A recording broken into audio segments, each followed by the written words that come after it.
Well, everybody knows me, I think, and I'm happy to be here with Mr. Eric Toomey tonight. He is our coordinator for our counseling group and works at the middle school. So he's going to help me present. He's taken a large role in pulling this together and all of the work that went into it. So thank you, Mr. Toomey, for being here.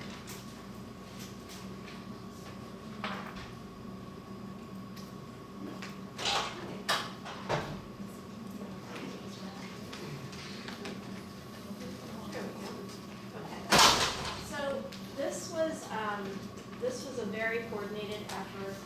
We had a lot of members of our committee that participated in the development of this plan. So we had principals from all of the levels, elementary, middle school, and high school that were part of our committee. We had counselors from all levels part of the committee, and then we had counselors from all levels that were part of this committee. So last year we spent the year, and it was about six sessions at the IU, working with two presenters from PBE, with our district specifically, but there were many other districts there in Bucks County that were working on their plans as well. So one of the things that I just want to point out, and Eric, you can echo this, I'm sure, in all of the times that we were at the IU working in our team, they commented so much on, we were one of the only districts that had administrators there supporting this plan, and Dr. Ty, you were part of our team as well, so you can jump in at any point here. We were the only district with administrators there. Yeah, so it just was sort of a kudos to Penridge for the commitment in bringing the committee together and everybody that was part of it. So these are the sections of the plan that were worked on all throughout last year. This is not a plan that you write and you're done. This is an active plan that gets revised and adjusted throughout the school year. So these are the parts of the plan. We identified all of our school counselors and their assignments. We talked about the role of the school counselor. They developed a mission statement that matches our Penridge, ties to our, and supports our Penridge mission statement. The next couple sections were very intensive. They developed program calendars that tied to domains and levels from K through 12, and worked on a curriculum action plan and some annual goals. So the next step really is stakeholder engagement, and we still have 2 sessions this year at the IU to work on that next step of developing our advisory committee or council that they call it, and then working on career pathways. So those are the next 2 areas that we'll be working on in this upcoming school year.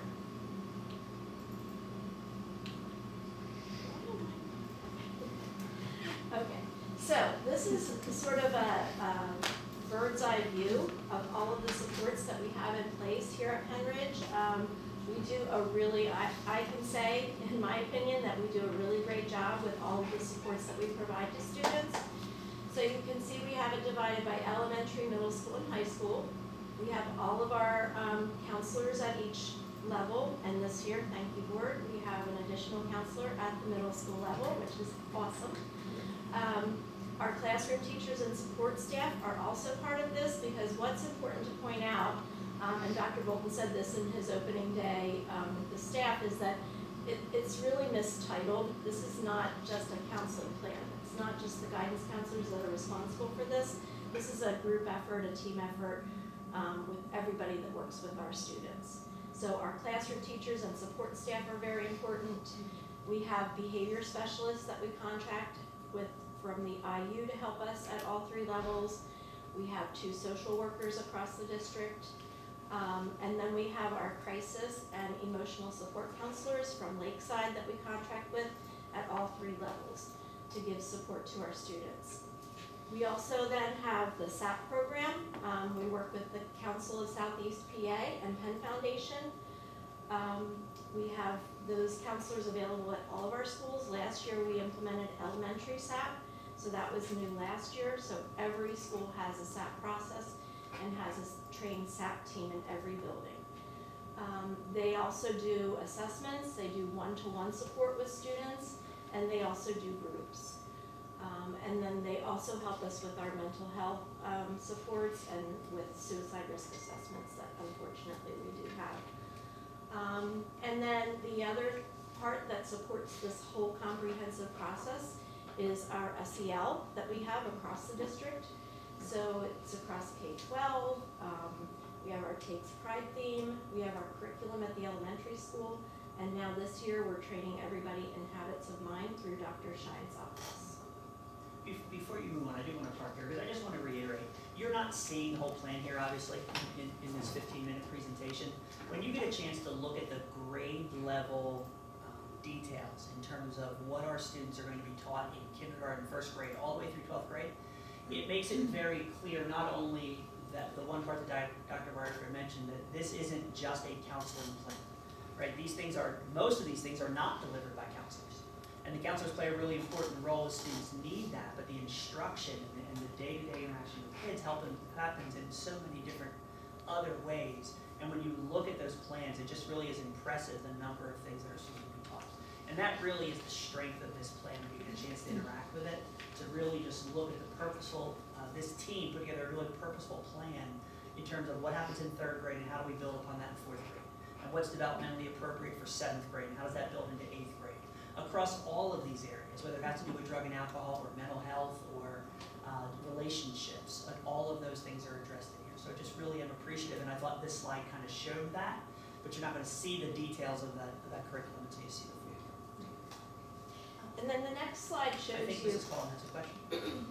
Unless we're going to go, I don't want to throw you off, but could you talk about the habits of mind? If you want to do that at the end, you can do that, but I would like to talk about that. And maybe Dr. Shine can jump in on that piece. We can do it at the end, it doesn't matter. You want me to do it now? It won't throw you off. No, it won't throw me off. I'm excited about it. Oh, good. Well, to keep her under 20 minutes, but I think I might do So let me just tell you why we have habits, right? We are going through an innovation and design, it's called, we talked a little bit about it last year. So we have a curriculum, design, and innovative council. So we are looking at all curriculum and kind of reinventing ourselves. It's not an editing process. But when we looked at everything that's important to us in Penridge, it's not just the academics. It's not just the standards and the skills. We're an SEL district, so we wanted to interweave the behaviors and traits that we want to develop in all students, hence habits of mind. So Dr. Bennett Kalick, she's co-author of the book, Habits of Mind. And I'd be happy to get you a copy because I can see it. And we have, there's 16 habits. They're traits, characteristics, thinking flexibly, things like that. And what we're doing on the council is looking at all the curriculum and see where it makes the most sense to integrate that skill, those types of skills. So that we're not just concentrating on the academics, we're concentrating on behaviors and skills that we know are necessary to be successful in life. So I'd be happy to get you a copy of the book. Yes, please. I'd be happy to get you a copy of the 16 habits. Okay. K-A-L-L-I-C-K, Ben. And all staff members have already been through 2 professional developments, one in June and one in August. Habits 101 and Habits 102, in terms of getting ready to get the common language going and common learning as we teach students. Because as we develop that curriculum, all teachers will all be responsible for teaching those habits, where they're most applicable. Is that something that you could envision presenting to parents so that they can do it at home too? Because I think even adults would benefit from changing their habits of mind.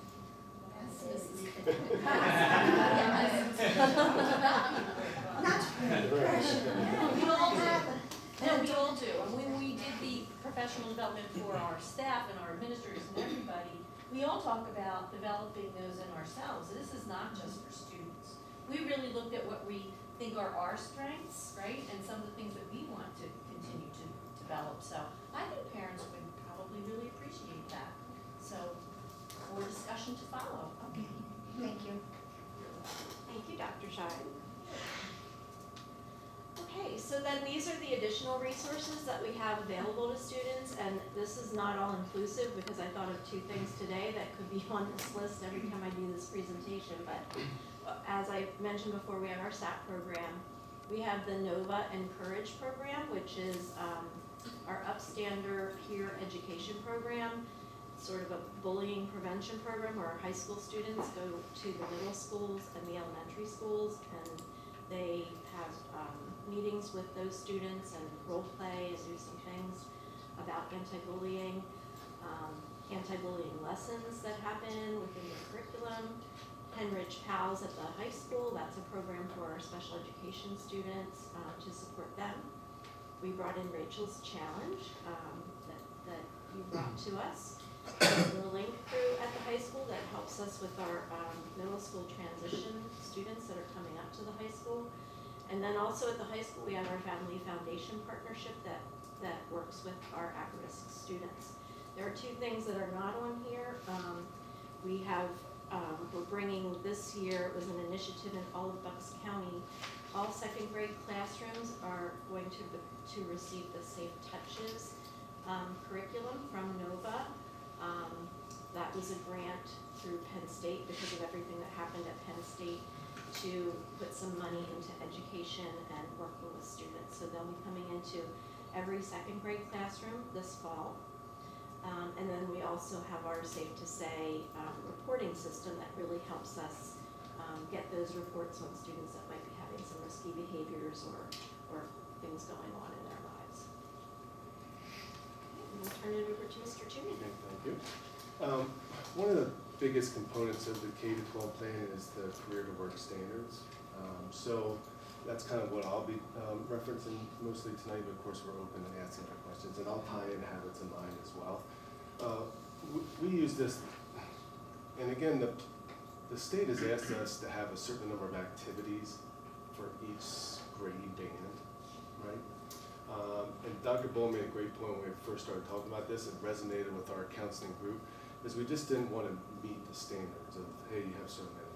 We really wanted meaningful activities that led to the future success of our students, and that's where this slide came from. It's really about aligning their interest and their abilities and with what the actual job market demands are. The job market is changing at this point. I know we still have a college for all mentality, and if you look at all the research and things out there now where the jobs are, we have a lot of students going to college that then are underemployed.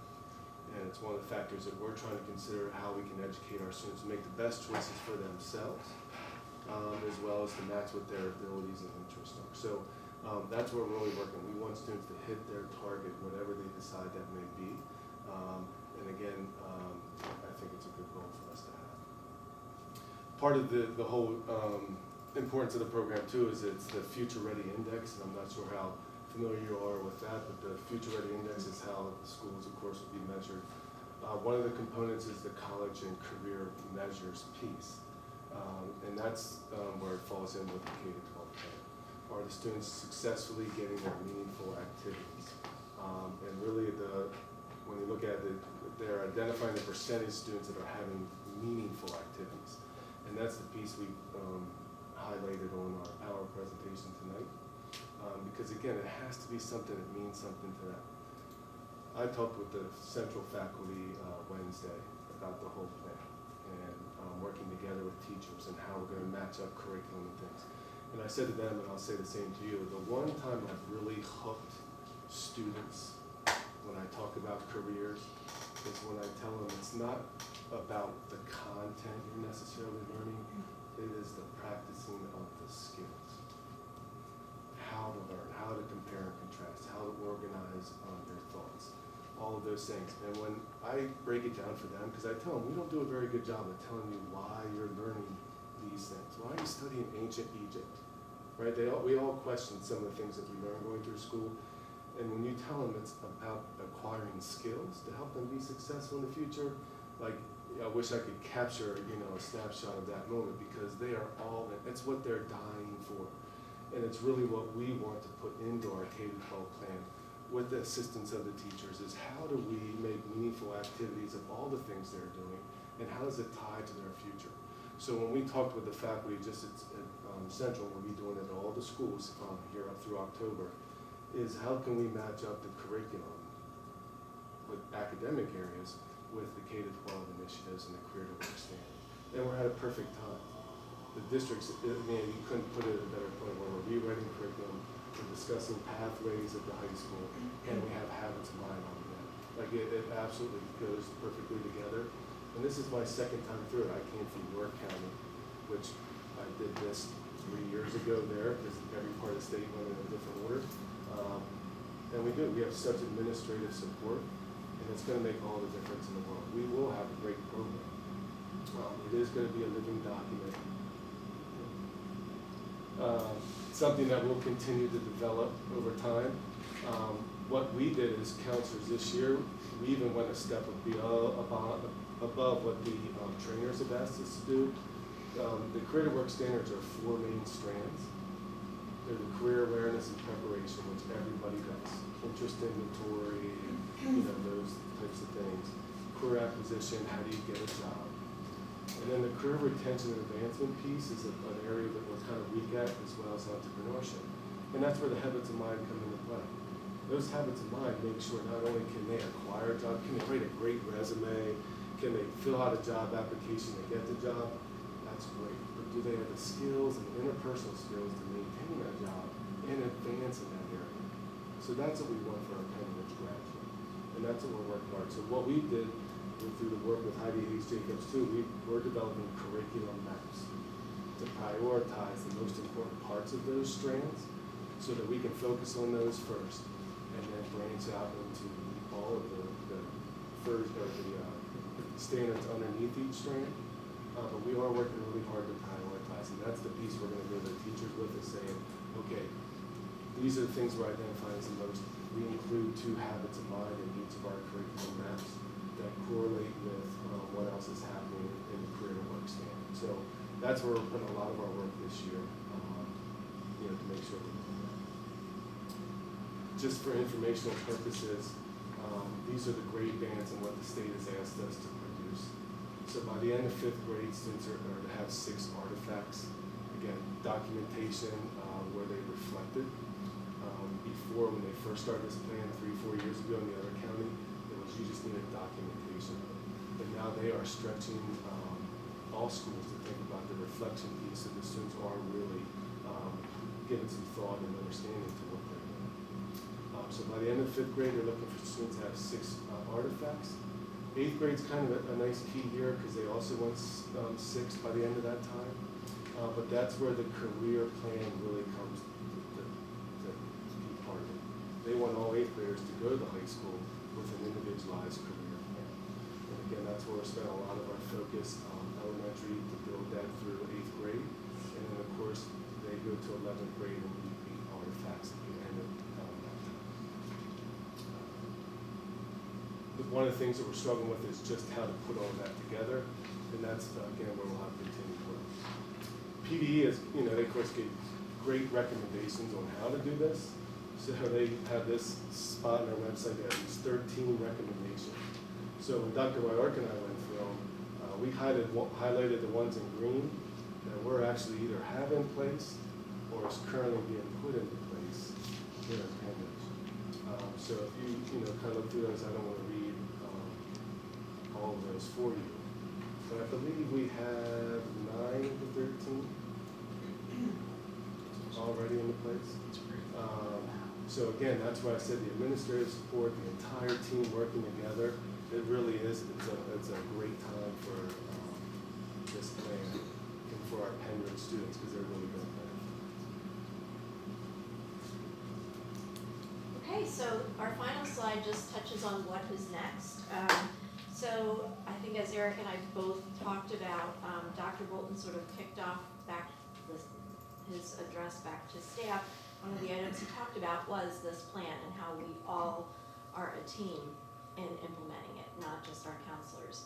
So we had that message at opening in service, and then we developed a presentation very much like this that every building principal is taking back to their faculty and presenting to their entire faculty before the end of October in one of their faculty meetings. So then everybody will hear that. leaders about how important this is and how it's part of everybody to make this happen. And then once that message gets out there, these are some next things that will happen. Guidance counselors will be able to partner with classroom teachers. They'll be looking at curriculum and making sure that things, some of the career education and work standards are rolled into what is happening at each grade level through the curriculum. And continuing to work on the artifacts that we need to collect. That's in process, and we're doing really, really well with our percentage in that area. And then our career pathways work group that Dr. Scheid's office is leading for us. And just to note, the number of artifacts, we are exceeding what the minimum is. So we're in good shape for all students. I would bet 6th grade alone gets 4 artifacts. So again, we're doing great things, but we realize we have to continue to put a lot of good work. We have 2 more major sessions at the IU for this first half of the year. And then we'll continue to work on that advisory group, which is so important. That's great. Any questions? Joe. Well, I'm really excited about this because, guidance has been something that we've been working on for years, and I feel like we put a lot of things in place, and now this feels really good. Mhm. Like it's going to be starting great things for the kids. But when you say the artifacts, is that like, and you said that's reflection that the students do? Mhm. So is it like all written, like things that have to go in their file, or can they do a video? I'm just thinking Right. of, kids and their different Verbal. skills and, Yeah, okay. that's good. And that's good. Like one of them is how to write a thank you letter right after you've had an interview. So all English teachers in the middle school level, they already write thank you letters to former teachers, like it's a natural thing. We just don't have a career twist to it, so that's where we're doing things. But yeah, the artifacts are not only the activity of doing an interest inventory and having the results, it would be the reflection piece on, well, I think this does match with who I am, but this one I'm not so sure at this time, but maybe I'll check these things out to see if that is one of my interests. So it's giving them the opportunity to go a little bit deeper than just, filling things out. When I was back in school, I got that nice printout with the holes on the side of the paper, said, hey, here's the 5 jobs you should need, right? That would be an artifact, and some schools use that. Was guidance As an counselor artifact. one of them, Eric? Was it? No. Yeah. The people in school, they would still be shocked. And that leads me into my next question, thank you, Dr. Bolton. So you do all these things in 8th grade, they go with a plan to the high school, but just as Dr. Bolton pointed out, you didn't know that you wanted to be a guidance counselor when you were younger. Mhm. Is there room for flexibility for students to change their, Yeah, absolutely. change their plan? And that's the development of pathways, and that's part of the discussion of where the flexibility is at as they go through that time. I think of the plan as this way, and I call it to students, it's AP careers. Most students, when they're 11th, 12th grade, are finally starting to think about, what do I want to do? Now we're starting that in the elementary level, and hopefully having somewhat of a plan by 8th grade. So that they'll go in and they have a better choice of what electives to take in high school, because they know, hey, this matches up with what I might be interested in. So it's really awesome. My previous district, we did a lot of other activities and stuff, and hear how the kids talked about things, it's really exciting. And I'm excited that we'll have those opportunities for all of our students. And that's the key to the plan too. 100% of students have to have the same opportunities to have this type of activity. Anybody else have any other questions? Well, thank you very much. I You're feel welcome. a lot of, I don't want to thank Joshi, but I feel like you guys have put a lot of thought into it and a lot of care and concern for the students, and I appreciate it. You're welcome. It's a team effort. It's awesome. Thank you.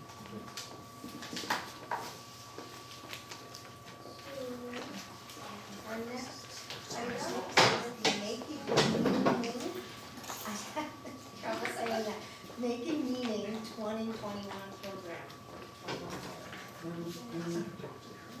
Well, we're very excited to have Sarah Rager, our new supervisor, her first time presenting tonight. So welcome, Sarah, thanks for joining.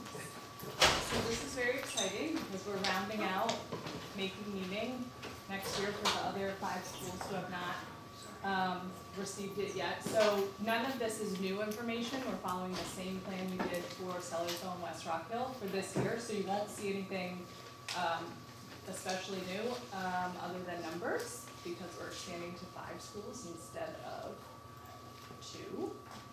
So the scope and sequence is the same, all of this is the same.